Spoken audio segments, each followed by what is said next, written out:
The story of shoegaze is as much about what could have been as what actually happened. First emerging in the late 80s, early 90s Britain and Ireland, in particularly within a region in the UK known as the Thames Valley, the very same area your humble host is from, hence part of my obsession with the genre. The initial wave of shoegaze barely lasted a decade, with even the genre's largest bands Slowdive and My Bloody Valentine disbanding as the tides changed in Britpop's favour. As such, there are a plethora of underrated bands that were unjustly left behind before their story was fully told, many of which we explore on this very channel. So definitely subscribe if you're a shoegazer. It's what I live my life for, it's what I've dedicated my life to, and that's my entire channel. Our entire channel is just shoegaze. Today's film is on a band that has always been a favourite of mine, but that is criminally underrated and quite simply not spoken about enough.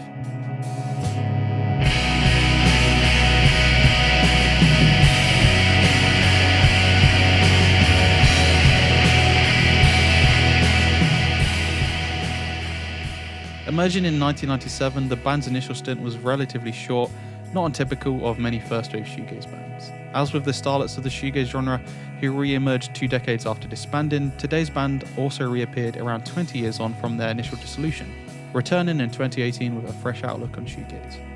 I was lucky enough to get the band's insight on their journey, with Joachim, Graham and Phil conversing with me at length. I'd like to give them a special thanks, not only for making the most beautiful music, but for being super helpful in the creation of this video. This is a story you're not going to want to miss, taking the channel to new horizons.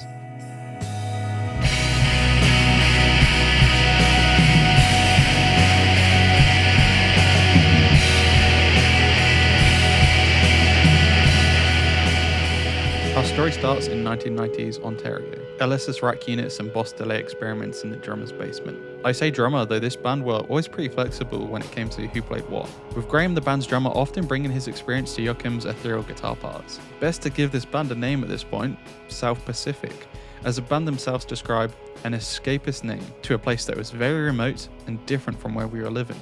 It had good associations for us. Southpacific started partly out of a love for early verve, even their name making reference to an early Verve live bootleg. As Joachim describes, the name seemed pretty obscure at the time. The Verve had broken up when we first started out, so it felt like a nice distant reference. Of course, they then reformed and became massive. The band were obsessed with creating endlessly expansive Verve-esque guitar sounds, utilising whatever they could to achieve this. First it was a compression pedal, but Joachim soon discovered delay pedals.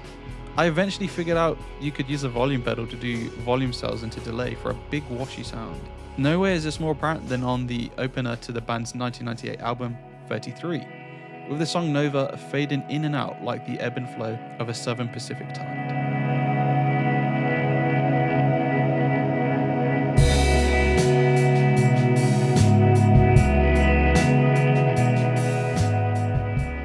While it took the formation of the band for Joachim to delve deeper into effects pedals, Graham, primarily percussionist but also a seasoned guitarist, had already been conducting what the band described as guitar music projects in his basement studio, what Joachim attests to as a unique and beautifully managed approach.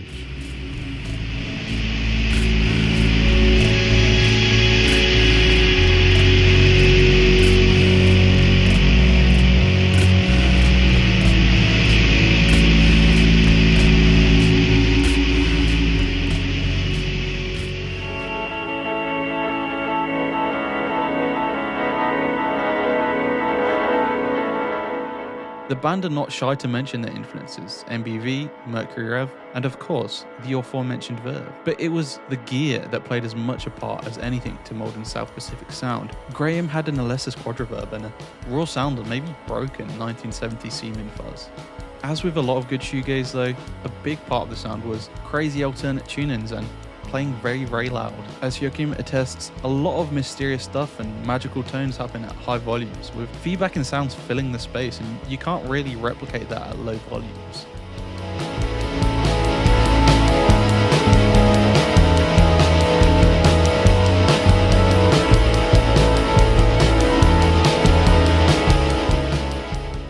Such an approach perhaps helps explain why the band's debut 33 was recorded in a remote ski chalet of all places. As the band described, we were alone up there.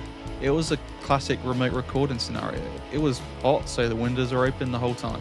The chalet was on the edge of a steep and densely wooded gorge. I'm sure you could hear us across the region.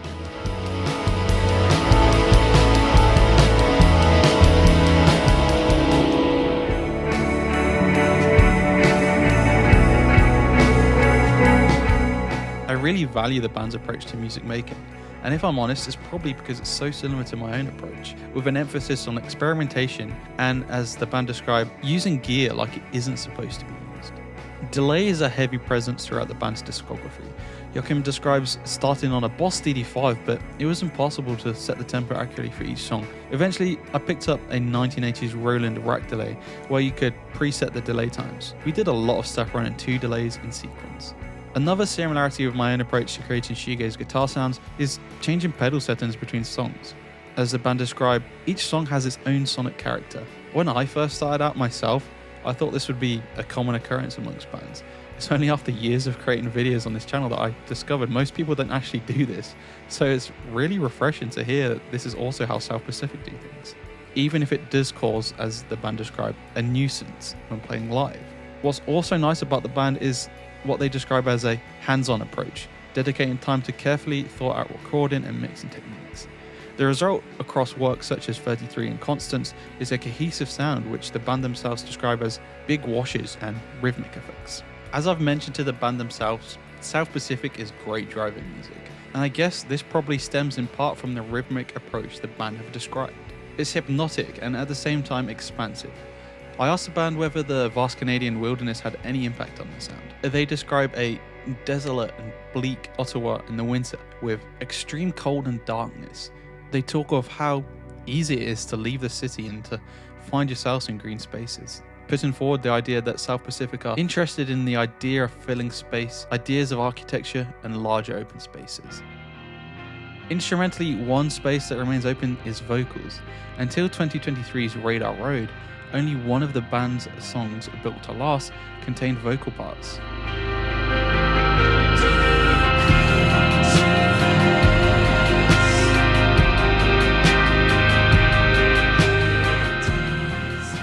This notable omission is not too glaring coming from the perspective of a shoegaze genre that typically skews away from vocal showmanship, usually deciding to layer vocals amongst instruments. In South Pacific's case, however, vocals have all but been discarded. As the band described, they don't write songs with vocal melodies in mind, and that creates new possibilities, one being sound layering. We learned that, and we didn't mean to exploit it originally. By not having a live vocal mic, it leaves more headroom for guitars in the mix. We eventually embraced being instrumental, and it pushed us to develop. Genre-wise, you might argue that this approach finds the band within the realm of post-rock. And while the band certainly don't deny that they have strong post-rock tendencies, overall they've explained not wanting to be too narrow or limited with their creative canvas. Whether it's noise, ambient, dub or jazz, the band have a pretty varied palette to pull from when it comes to creating their soundscapes. Retrospectively, they attest that, like many original shoegazers, they were sometimes annoyed with being called shoegaze. South Pacific described that shoegaze to us means being focused on making art rather than performing when we're live. A statement that leans into the tendency of shoegaze musicians to stare at their pedal boards rather than performing the traditional rock and roll showmanship.